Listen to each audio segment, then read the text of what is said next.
Coucou tout le monde, j'espère que vous allez bien. Alors on se retrouve pour un point lecture avec un peu de tout au niveau des genres littéraires, sachant que j'ai des tomes 1, des suites et des fins de saga à vous présenter. Donc on va commencer tout de suite. On commence donc avec un thriller puisqu'il s'agit de Comme toi de Lisa Jewell. Donc j'ai adoré ce roman honnêtement, mais il est d'un glauque vraiment. J'ai réussi à deviner certains éléments bien avant la fin, même si pour d'autres j'étais pas très loin de la vérité qui elle était encore beaucoup plus glauque que ce que j'aurais imaginé. Ce roman, honnêtement, il n'est pas du tout évident à lire par moment, donc vous avez des passages qui sont vraiment glauques, hein, comme je vous le disais tout à l'heure, d'autres qui sont vraiment très très angoissants. Par moment, très honnêtement, j'avais autant envie de continuer de le lire que de lâcher le livre. En fait, il y a un truc de vraiment malsain chez certains personnages, mais en même temps, vous avez cette espèce de curiosité malsaine de vouloir tout savoir.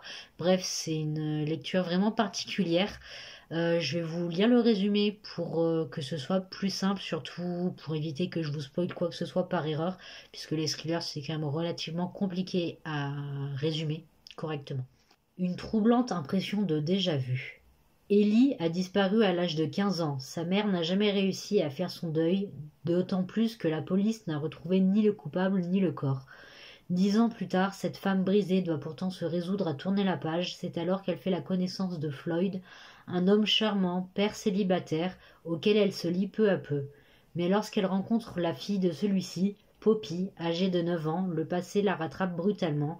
Cette fillette est le portrait craché de sa fille disparue. Voilà, je pense que vous vous doutez quand même d'une certaine manière des sujets qui pourraient être abordés ou non, puisqu'il ça se trouve, il y a des fausses pistes aussi. Mais si vous ne le connaissez pas encore, honnêtement, je vous invite fortement à le lire. Évitez quand même si vous êtes sensible, enfin beaucoup trop sensible d'ailleurs, parce qu'il y a quand même pas mal de trigger warning, donc évidemment je ne vous les donnerai pas de peur de spoil ceux que ça pourrait intéresser, mais je pense que vous pourrez les trouver facilement sur internet. Ensuite, j'ai lu le tome 2 de Le Noir et ma couleur d'Olivier Gay, que j'ai autant aimé que le premier, si ce n'est plus, très honnêtement. C'est une suite, donc évidemment je ne vais pas vous en dire grand chose, mais j'ai adoré le développement des personnages, l'évolution des relations et cette fin. On en parle. Enfin, non, du coup, on va pas en parler, mais je suis frustrée. Voilà. Il se passe un truc qui est horrible. Voilà, j'ai qu'une envie, évidemment, c'est de lire le 3. Sauf que je me restreins, évidemment. Je le laisserai pour ma prochaine pile à lire, ce sera plus simple. Parce que sinon, je me connais, je vais manger la saga et complètement zapper le reste des livres que j'ai à lire.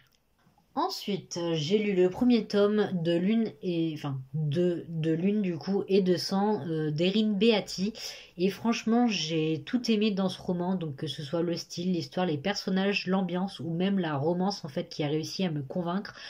Surtout qu'elle est plutôt discrète, elle prend pas le dessus sur tout le reste et surtout elle a une réelle utilité pour une fois. Enfin je dis pour une fois, évidemment c'est un roman de fantasy donc c'est pour ça que je dis ça, étant donné que souvent on a des romances on sait pas trop pourquoi. Voilà, mais là vraiment elle a une utilité et elle est un peu discrète en plus, donc ça ne gâche en rien le reste du livre. Je vais vous lire le résumé, ce sera beaucoup plus simple et après je vous en parlerai un peu plus en détail. Lorsque la lumière de la lune l'effleure, le monde de Catherine se métamorphose. Au cœur de la ville de Colis s'élève un immense sanctum en construction depuis des années. Et sur la plus haute de ses flèches se dresse la silhouette de Catherine, jeune orpheline qui inspecte travaux et échafaudage pour le compte du maître architecte Thomas.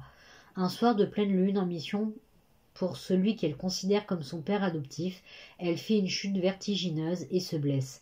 Pire encore, l'espace d'un instant, elle a la vision sanglante d'un meurtre et entend les appels au secours d'une femme.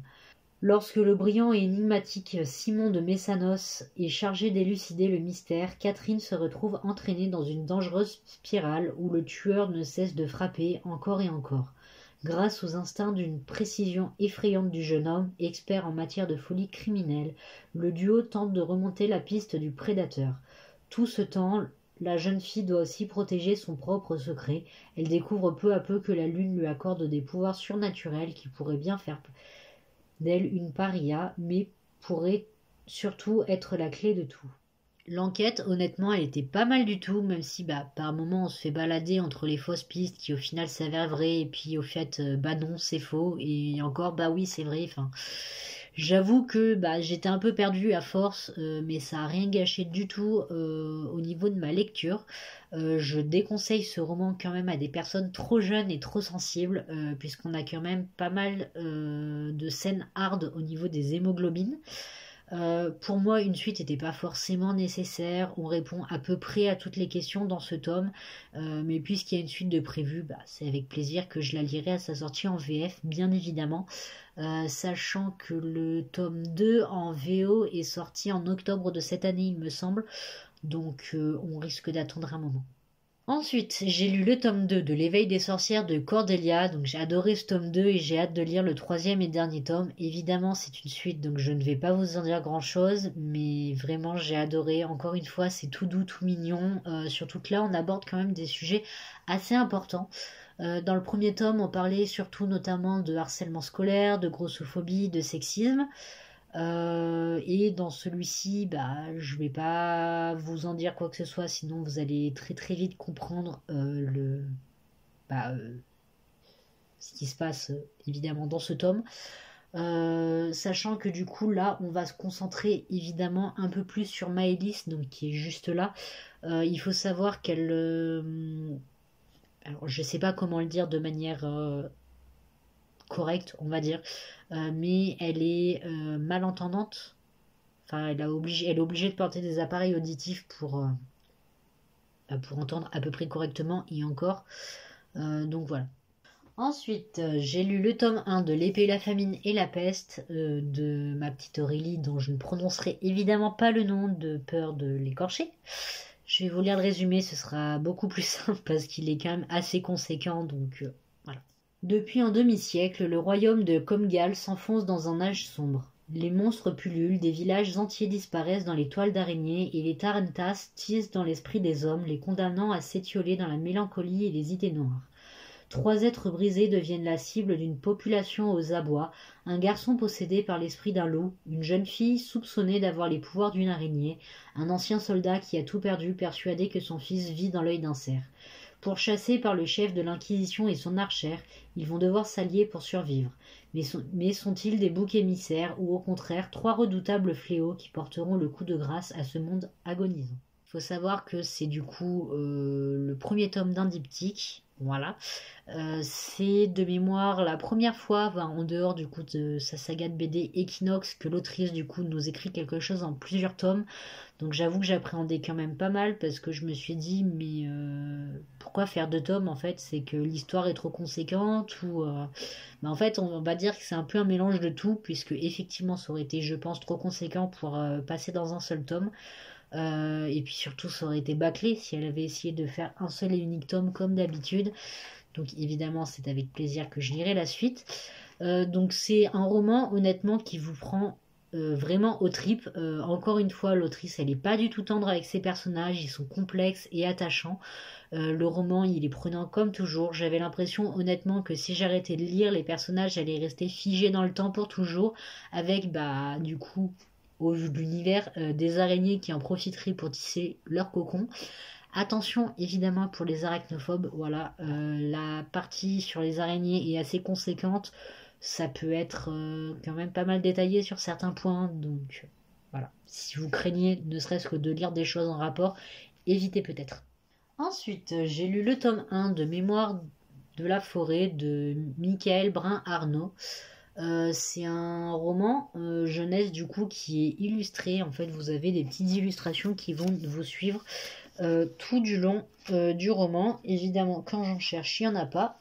Voilà, donc ça peut être des en-têtes de chapitres, comme ça peut être des vraies illustrations sur toute une page. Voilà, j'adore vraiment le style graphique. Vraiment, je trouve que ça rajoute quelque chose de plus. Dans la forêt de Belle-Écorce, au creux du chêne où Archibald Renard tient sa librairie, chaque animal qui le souhaite peut déposer le livre qu'il a écrit et espérer qu'il soit un jour acheté. Depuis que ses souvenirs le fuient, Ferdinand Topp cherche désespérément à retrouver l'ouvrage qu'il a écrit pour compiler ses mémoires, afin de se rappeler les choses qu'il a faites et les gens qu'il a aimés. Il en existe un seul exemplaire déposé chez le libraire il y a des années, mais justement un mystérieux client vient de partir avec. À l'aide de vieilles photographies, Archibald et Ferdinand se lancent sur ses traces en forêt dans un périple à la frontière du rêve, des souvenirs et de la réalité. Donc ce roman, c'est vraiment une pépite, une merveille. Enfin, il est génialissime, honnêtement. Les personnages vivent une aventure vraiment très très touchante et très poétique. On peut faire honnêtement un rapprochement en fait entre la maladie d'Alzheimer du coup et la maladie de l'oubli-tout du coup qui nous est décrite ici.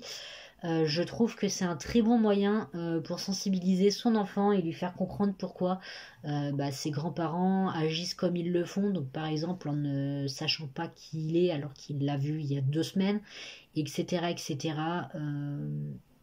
Très honnêtement, ça aborde le sujet d'une manière mais vraiment très belle, très touchante et je pense très facile à comprendre. Alors évidemment, si vous essayez d'expliquer ça à votre enfant de 5 ans, il ne va pas comprendre, mais pour les un peu plus âgés, je pense que ça peut passer sans problème. Voilà, c'est une très bonne désensibilisation, très honnêtement. Ensuite, j'ai lu le tome 2 de Inheritance Games de Jennifer Lynn Barnes et j'ai encore plus aimé que le tome 1, très honnêtement. On commence ce tome sur les chapeaux de roue puisqu'on a une révélation de malade qui nous suit tout du long. Évidemment, viennent s'y emmêler d'autres choses très importantes, vraiment que des dingueries du début à la fin. Le résultat, il est juste waouh, encore une fois, honnêtement. Ensuite, j'ai lu et adoré le dernier tome de la saga Sortirius de Birdie Lee, puisque j'ai lu le tome 5. C'est une pluie de larmes, très honnêtement, pour ma part, puisque, encore une fois, l'autrice n'a pas du tout été tendre avec ses personnages, mais alors encore pire que le tome précédent. Il se passe des choses qui sont juste incroyables et épiques, et mais mon Dieu, cette fin. Je m'y attendais pas vraiment. Mon cœur, il est vraiment en miettes de devoir quitter définitivement Soléa, Joseph et tous les autres personnages. Si vous connaissez pas encore cette saga, évidemment, je vous invite à foncer. Elle vaut franchement le coup. D'autant plus que je trouve qu'on n'en a pas du tout, ou en tout cas pratiquement pas entendu parler sur les réseaux sociaux. Je trouve que c'est vraiment dommage parce que franchement, elle vaut le coup de la faire connaître beaucoup plus, je trouve, très honnêtement. Ensuite, j'ai lu le tome 1 de Magic Charlie de Audrey Alouette. On peut avoir un chat doué de capacités hors du commun et tout ignorer de l'existence des magiciens. C'est le cas de Charlie Vernier jusqu'à ce qu'il découvre que sa grand-mère pourrait être un membre éminent de cette société, mais elle court un grave danger. S'il veut la sauver et se sauver lui-même, Charlie n'a pas le choix. Il faut qu'il devienne apprenti magicien. Baigné de prédictions, grimoires volants, serpillères enchantées et pilleurs d'âmes, bienvenue dans le monde ensorcelant de Magic Charlie. Franchement, ce premier tome, il est vraiment pas mal du tout. On y aborde des sujets quand même très importants, malgré que le public visé soit du coup la jeunesse. J'ai trouvé le personnage de Charlie très mature malgré son âge et j'ai beaucoup aimé l'ambiance et l'histoire de ce roman. Alors, je ne peux comparer qu'avec les films, mais si vous avez aimé ou que vous appréciez en tout cas Harry Potter, je pense que vous vous retrouverez quand même d'une certaine manière dans ce roman puisqu'on a du coup une distinction entre du coup les magiciens, donc l'équivalent des sorciers on va dire dans Harry Potter, et les quiétons, donc l'équivalent des moldus du coup, donc les personnes qui ne sont pas initiées à la magie et à tout ce qui s'en rapproche. Évidemment, c'est le seul parallèle qu'on peut en faire, hein, en plus du fait que on suit des enfants, du coup.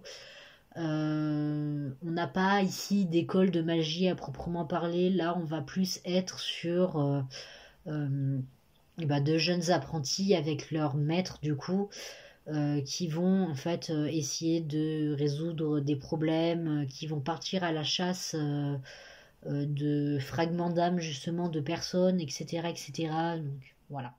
Et pour finir, j'ai lu le tome 2 de Hadès et Perséphone de Scarlett Sinclair que j'ai légèrement préféré au premier tome, très honnêtement.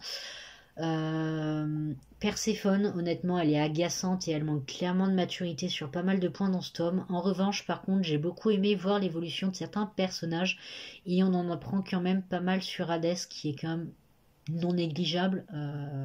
Voilà.